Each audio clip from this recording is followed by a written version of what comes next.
Right, good evening everybody, and I wish you a happy new year. Welcome to our first DC meeting of 2026. For the benefit of members and the public watching or participating in this meeting, I would like to explain who everyone is. My name is Councillor Tony Durrant and I am the chair of the committee. To my right are the councillors who will be making the decisions on the applications on this evening's agenda. To my immediate right are the officers who will be presenting the applications and providing advice to the committee, plus the vice chair of the committee. And to our left are the officers. Development Control Committee is a regulatory committee and not a political meeting. The committee will be considering the published papers and examining the evidence brought before us tonight and will make decisions based on planning reasons. We are guided by national and local planning policy and guidance. At the appropriate time, I will invite speakers to contribute to the meeting in the order set out on the update paper. May I ask all speakers, including visiting members, to speak clearly and to keep to the points made on the application to material reasons only. No further dialogue between members of the committee and speakers will be permitted once questioning is finished. All speakers will be reminded of their permitted speaking time and will be advised when they have 1 minute remaining. May I ask all committee members to avoid repetition and to keep any comments on each planning application to a maximum of 4 minutes. This evening we only have one agenda item, one application to view, and the hope is that we will certainly be finished by 9 o'clock. I do understand that planning can be emotive, and I ask that everyone remains polite and professional throughout the meeting. Thank you. Move to the agenda. I can find it. Right, we have apologies for absence. We have Councillor Court. There's no substitutions. Are there any declarations of interest? No? Good. There are no urgent matters. The minutes of the meeting held on the 10th of December 2025 will come before committee on the 11th of February for approval. Okay, so we move to the main item of the day, which is agenda item 5, which is the application we are here to review. The officer will introduce the application.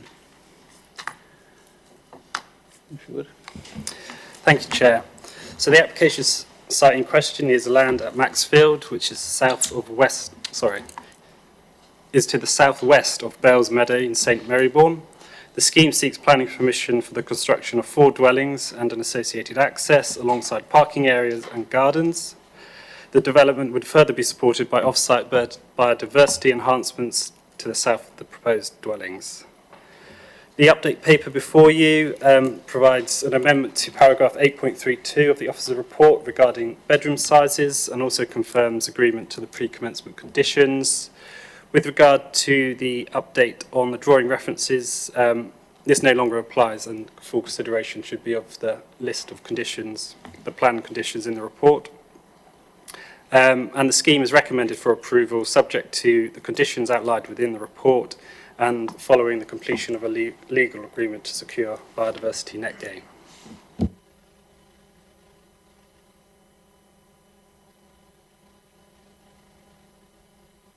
And just to confirm, we did visit the site on Friday the 2nd as a viewing panel.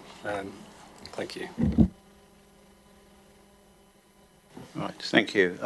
We have 2 speakers, both in support of this application and no other speakers. That is Catherine Block and the Reverend Richard Sutcliffe.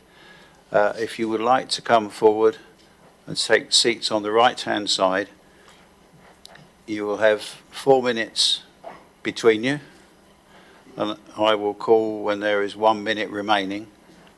And to start the ball rolling, no, the back one there. No, next one back. Sorry. Yeah. The moment you press the right-hand button, 1 speaker at a time, we'll begin. Thank you.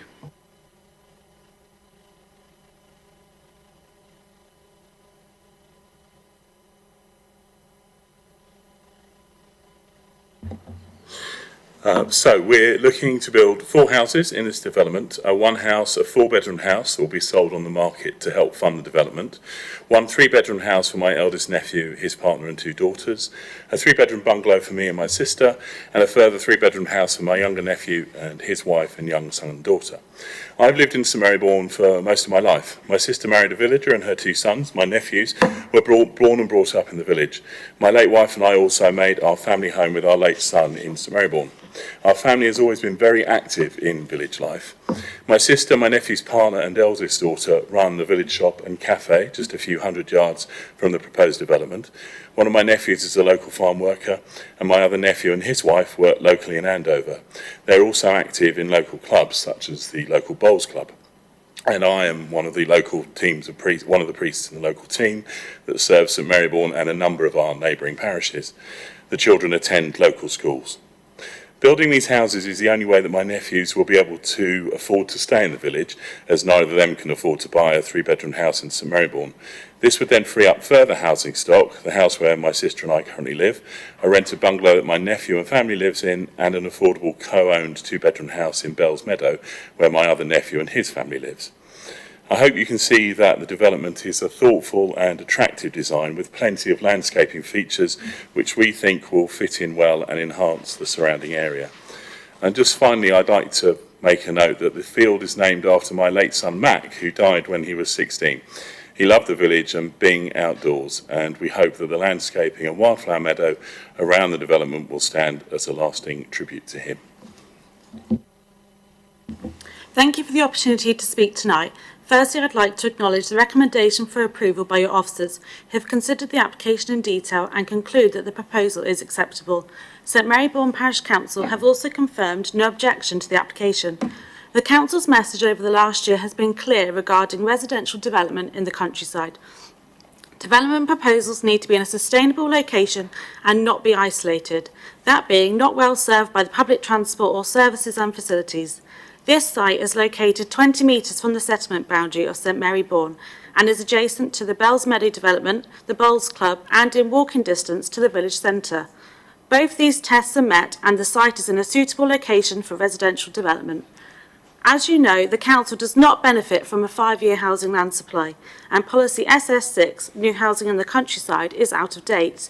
There are no footnote 7 reasons to resist development, and the tilted balance is engaged in accordance with paragraph 11D of the MPPF, which states that planning permission should be granted unless any adverse impacts of doing so would significantly and demonstrably outweigh the benefits. There are clear benefits to the delivery of this development. You have 1 minute left. Significant weight is attached to the delivery of 4 dwellings, contributing to the Council's housing land supply and freeing up existing housing in the village, meeting and exceeding the biodiversity net gain requirements at 42.62%. Local spending during the construction phase and the long-standing contribution to the sustainability and vitality of the village. The dwellings have been designed to be sustainable and adaptable under Part M42. This is exactly the type of development that the Council should support to assist with the housing crisis, and we therefore ask the committee to endorse the officer's recommendation and approve the application. Thank you. Thank you. Questions from members to the speakers? Right, thank you very much. If you'd like to retake your seats.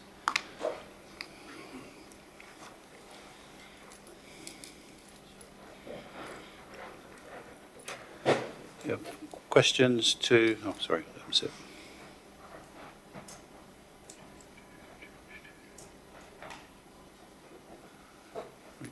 Members, questions to officers?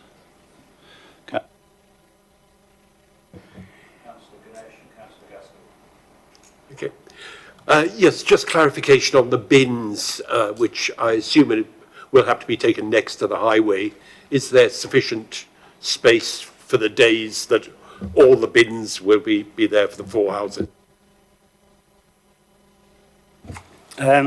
Yes, you are correct. It would be a curbside collection. I believe from the site plan there is space towards the front of the site for waste collection, and I think we've secured the details via condition 19. Yeah, we'll secure those details. So we'd look to have those details submitted to us for consideration. Supplementary, Councillor Jones? No, I think if on a slightly separate subject, if we require charging with EVs, are we satisfied that there are locations for those EV points in the parking areas? So the EV charge is now a requirement under building regulation, so there would be a requirement to deliver that. So each property is served with an extensive car parking area and garage. Well, 2 of them have garages, so yes, I would believe there would be sufficient space. Thank you. Councillor Ganesh? Thank you, Chair. Consider this site has the risk of surface water flooding. How much weight we should be giving for the sequential test, which hasn't been undertaken at this case? So, as set out in the report, you are correct. I think there is a degree of surface watering on the site. So there was introduced in the PPG recently a footnote, an additional consideration which talks about considering whether you need to apply this sequential test, and that related to design, layout and mitigation. On this occasion, I felt that the layout and form of the development had gone to an extent mitigated, but hadn't gone quite far enough, and therefore I felt the sequential test is required. But if we were to look at real-world flood risk on the site, the mitigation put forward seeks to deal with that matter. I believe it was accommodating more than 10 times the amount of surface water it already suffers from. So actually, in terms of real-world impact of flooding, I felt that the flood risk was fairly low. So in my view, the conflict with sequential tests was fairly limited, and therefore the provision of 4 dwellings outweighed that. There was a greater weight towards the delivery of housing, which was considered to be of good design and in a sustainable location. So some weight, but not as much weight as the housing. So are we expecting to do the test, or would you be expecting the applicant to do the tests? No, so we haven't applied the sequential test. Okay. Thank you. Thank you. Councillor Gaskell? Thanks, Chair. My question was related to flooding as well, so it was answered in the last question. Thank you. Thank you. Anyone else for any more questions? Councillor McCormick? It's just, my understanding is that 3 out of the 4 houses are self-built. What controls are going to be in place for making sure that the houses that we pass on the application when they're finally built are actually like the houses on the drawings, if they're going to be self-built, because there may be some deviations on the way? So we're talking about the design of the actual final house. So ultimately they are approved by the approved drawings. So the self-build refers to the construction of them rather than the final design of them. So the design is secured by the planning permission.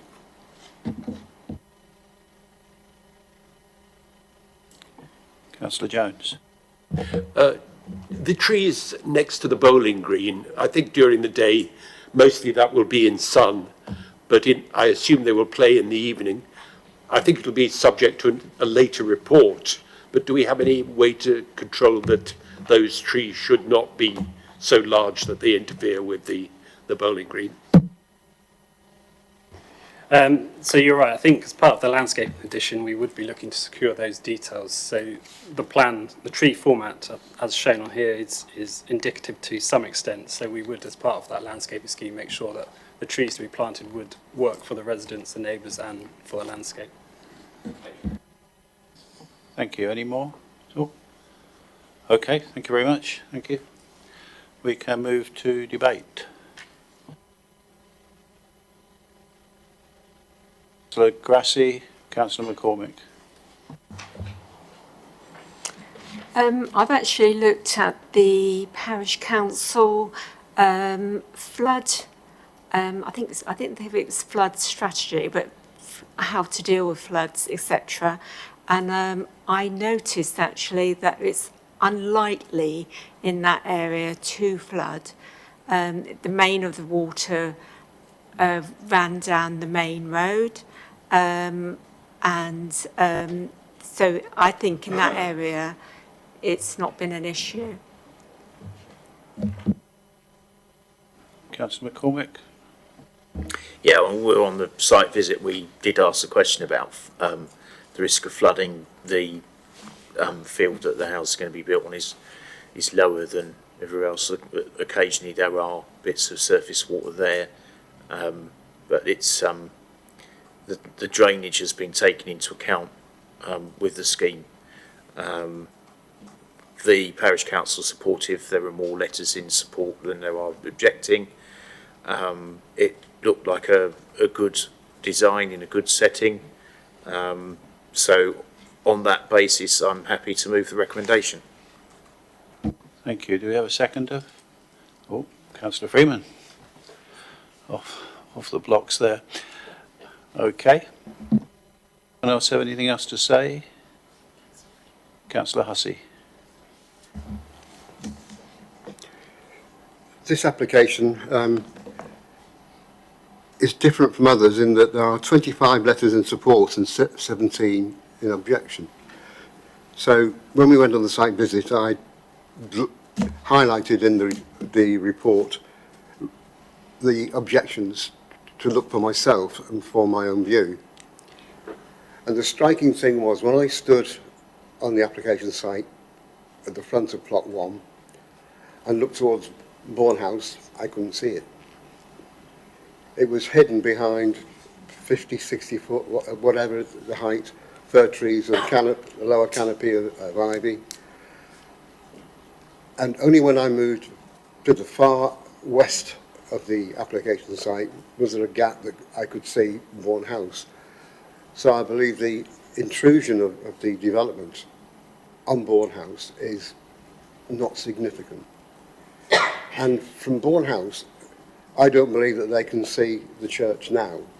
So the impact of the development wouldn't change the visual impact on Bourne House. And the separation, we've seen it on the plan this evening, but I didn't notice it in the pack. It shows a distance between the front of Bourne House and the front of plot 1. I think it shows at 55 metres, the two figures added together.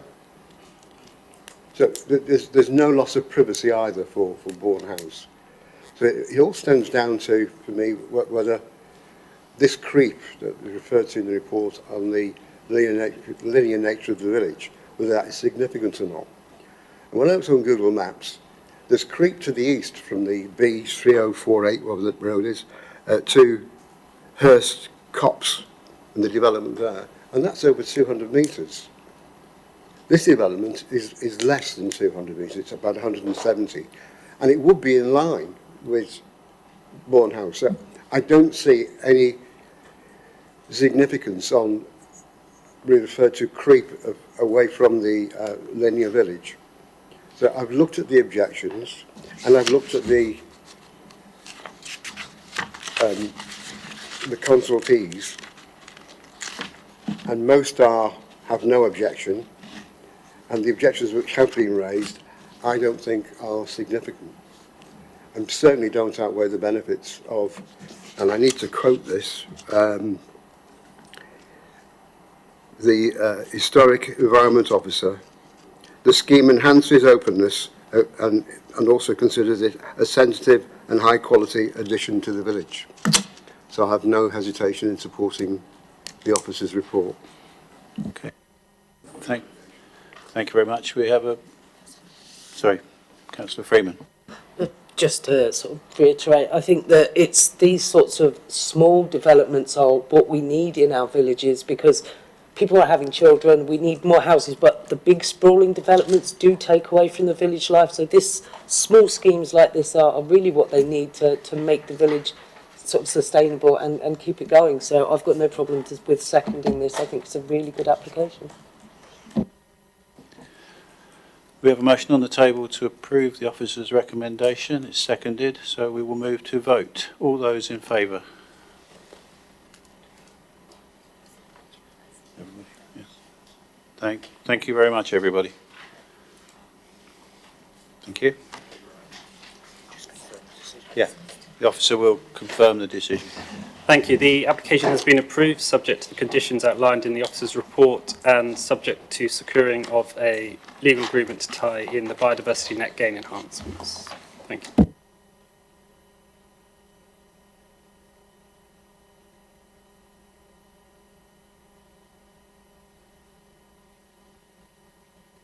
Nothing else on the agenda this evening, so we can close the meeting at 10 to 7.